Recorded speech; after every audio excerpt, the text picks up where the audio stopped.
Hello, Homestead. Please stand for the pledge. I pledge allegiance to the flag of the United States of America and to the republic for which it stands, one nation, under God, indivisible, with liberty and justice for all. Please remain standing for a moment of silence. From Homestead Media, this is HHS In Depth.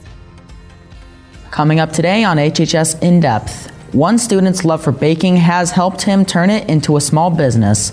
Learn about how Alex Tinnell got his start in creating some sweet treats. Plus, one Homestead teacher uses his talent to partake in an interesting hobby outside of school. Learn about Senior Drake's venture into making and playing music in his own rock band.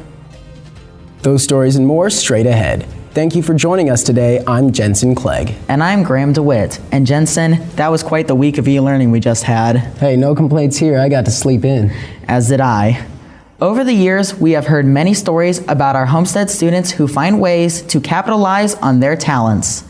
We begin today's show with reporter Nada DeHook's story over one Homestead student who uses his free time to create a baking business. During quarantine, many students picked up new interests and activities to fill the day.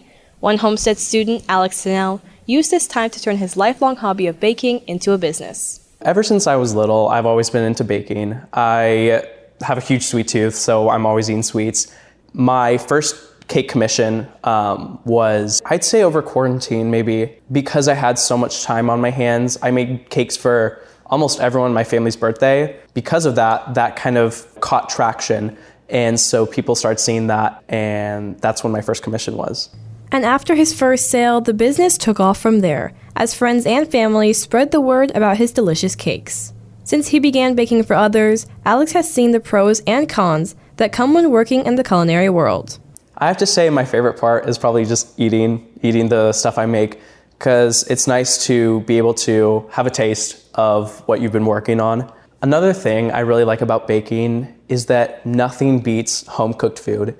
You know what's going into it. And it's not like something store-bought where you might not know where it's baked. If it's like mass-produced, it just doesn't feel the same. But what I will say is my least favorite part is definitely cleaning up. But that's why you clean as you go.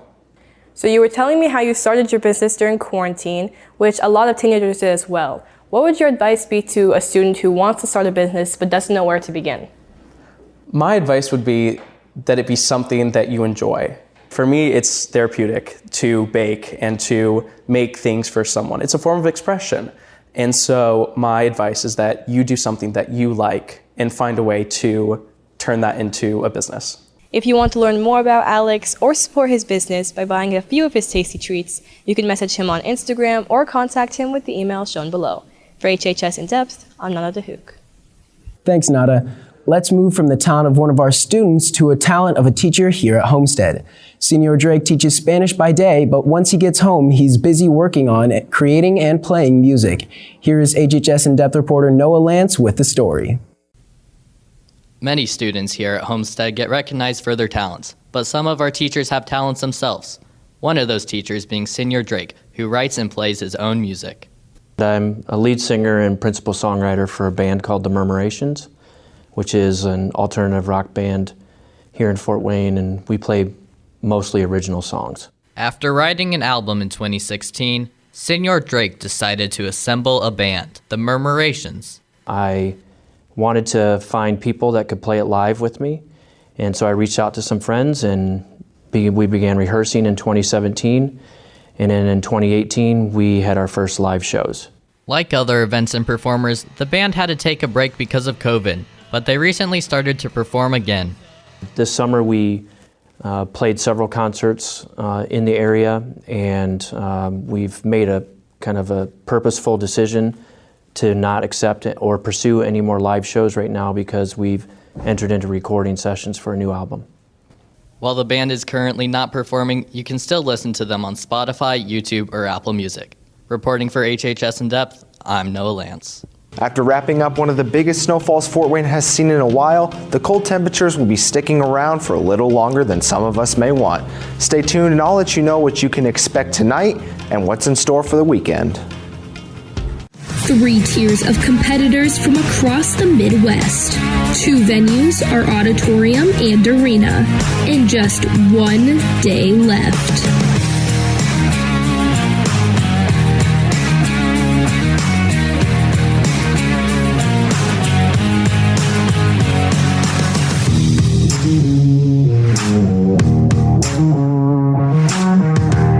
Homestead Classic Showcase is about to begin. Welcome back to HHS In Depth. We're joined now by reporter Carly Flanagan. And Carly, in just a few weeks, we'll have a very odd day here at Homestead.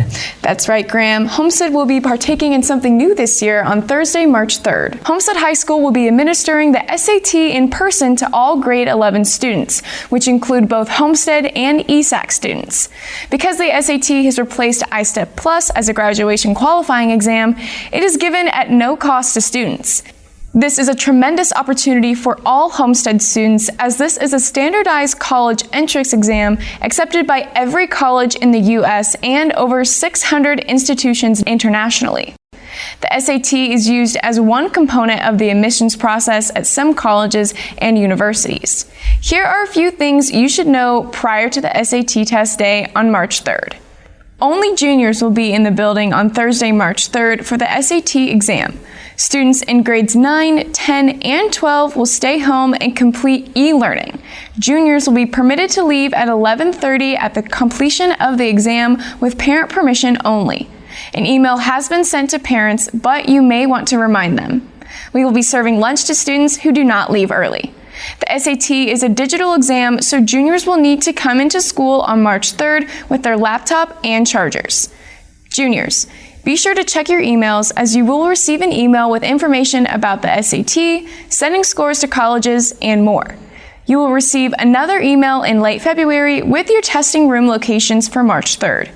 Buses will run as usual before and after school. This is the new graduation qualifying exam that replaces iStep Plus.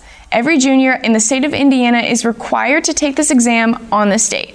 If you have any further questions, please contact Mrs. Hepner at the email address shown here.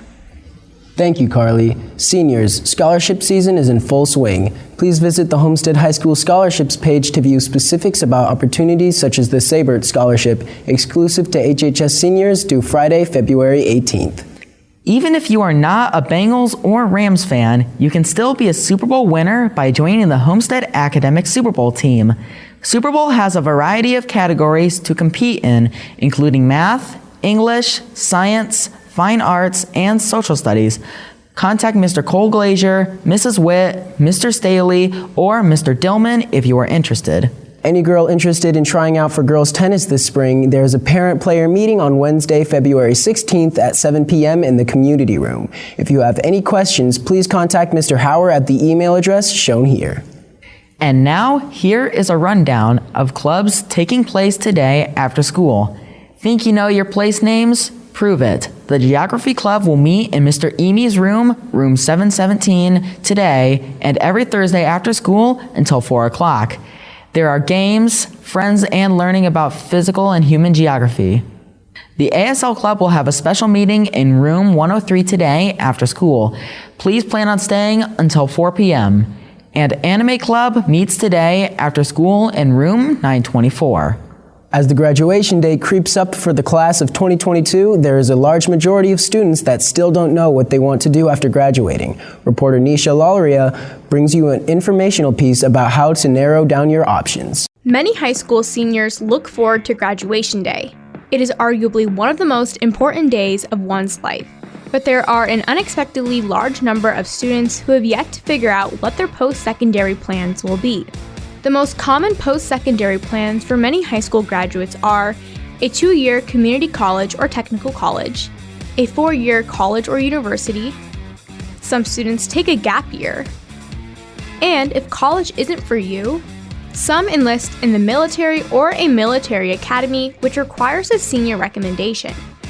And oftentimes, many of those that are interested in the skilled trades take on apprenticeships. Statistics show that 66.2% of those that graduate high school attend college. Roughly 67% of the jobs in today's world requires education beyond high school or additional training. Just under 16% of surveyed high school graduates enrolled in a vocational or trade school. So how can a student who's unclear on what they want to do in the future narrow down their options? The number one suggestion career advisors will give you will be to focus on 3 guiding questions. Who am I? What can I become? And how do I become that? These can be found out through a series of career assessments and personality quizzes to figure out who you are deep down. Another idea is to meet with individuals in a variety of different career fields that you may be interested in. This helps you get an insight into what it's like on the job rather than just reading words on Google. Lastly, take a breath. The average person changes jobs 12 times in their lifetime, according to the latest public survey data from 2019. The average employee stays with their employer for 4.1 years as of January 2020. If you are worried about attending a university in the fall, college students change their major at least 3 times over the course of their college career. The future is uncertain, but planning ahead and talking to advisors can make the path a whole lot smoother. For HHS In Depth, I'm Nisha Lalaria. Thanks, Nisha. In Indiana, there is an organization that empowers youths to advocate for a tobacco-free lifestyle, and Allen County was recently registered as a county to participate. Reporter Yoonji Che uncovers the organization and what it's all about. There are many nonprofit organizations to help the youth engage in good causes. Throughout Indiana and recently in Southwest Allen County, there is a youth-led organization to spread awareness on tobacco usage and smoking, Voice. The motivation behind Voice is to empower youths to take a stance against big tobacco companies targeting the youth and marginalized groups. And it's also to raise awareness for the issues so that we can fight back and bring attention for our legislators. The youth can raise awareness for something that matters to them personally. It can affect their family. Their families could be affected by tobacco, and they can help spread the word to prevent it from happening to their peers. And at the same time, it could be a great opportunity for them to make new friends across the state and work on their academic, professional careers. But it's also good for resume building, college applications, community service hours, as well as like peer-to-peer mentorship.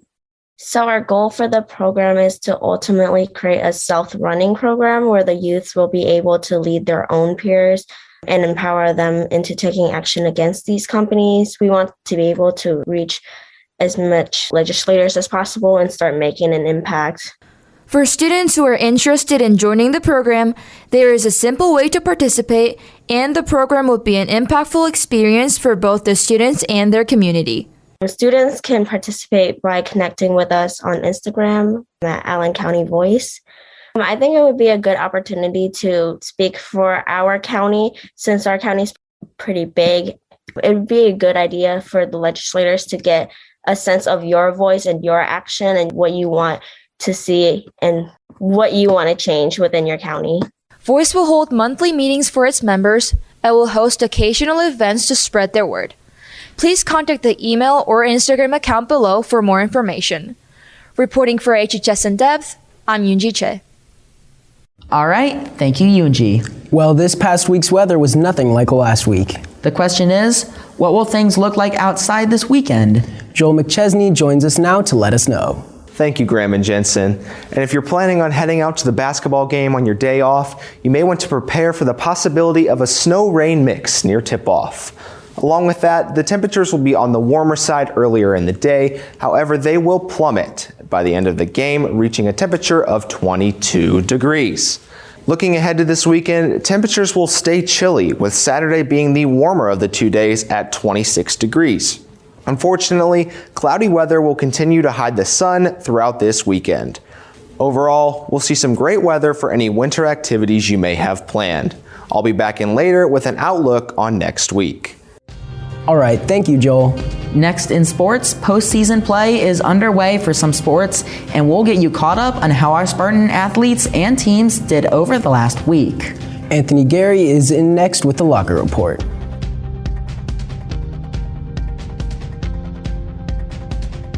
Next week on HHS In Depth, reporter Nada DeHook will bring you a story over the .91 FM, Homestead's radio station.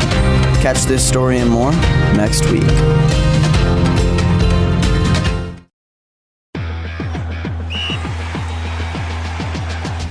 I'm Anthony Gary, and welcome back to the Locker Report.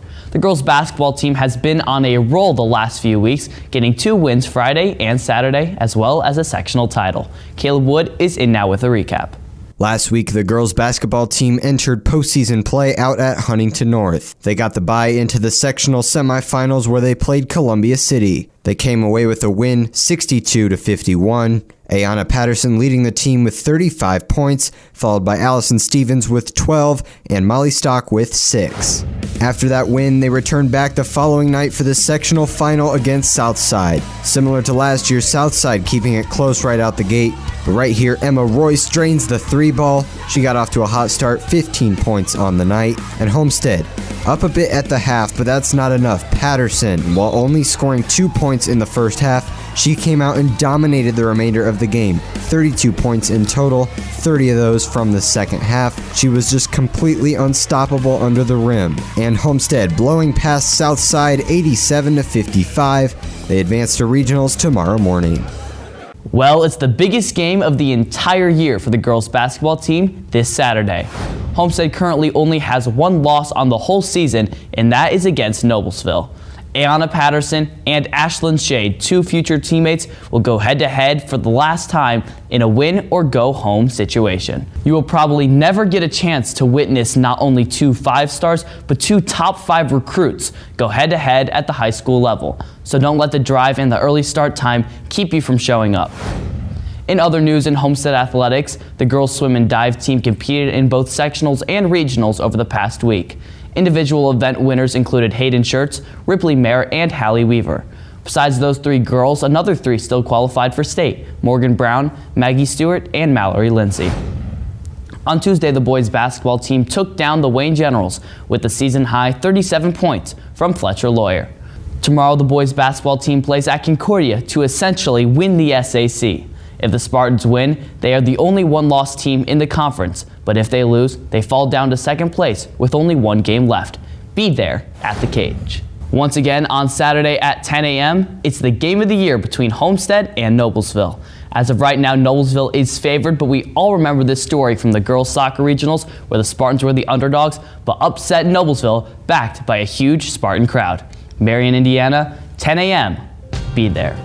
For the Locker Report, I'm Anthony Gary. Be sure to follow our Instagram and Twitter listed down below for all Homestead sporting updates. Stay tuned to HHS In Depth as Joel will have a final check of the forecast when we come back.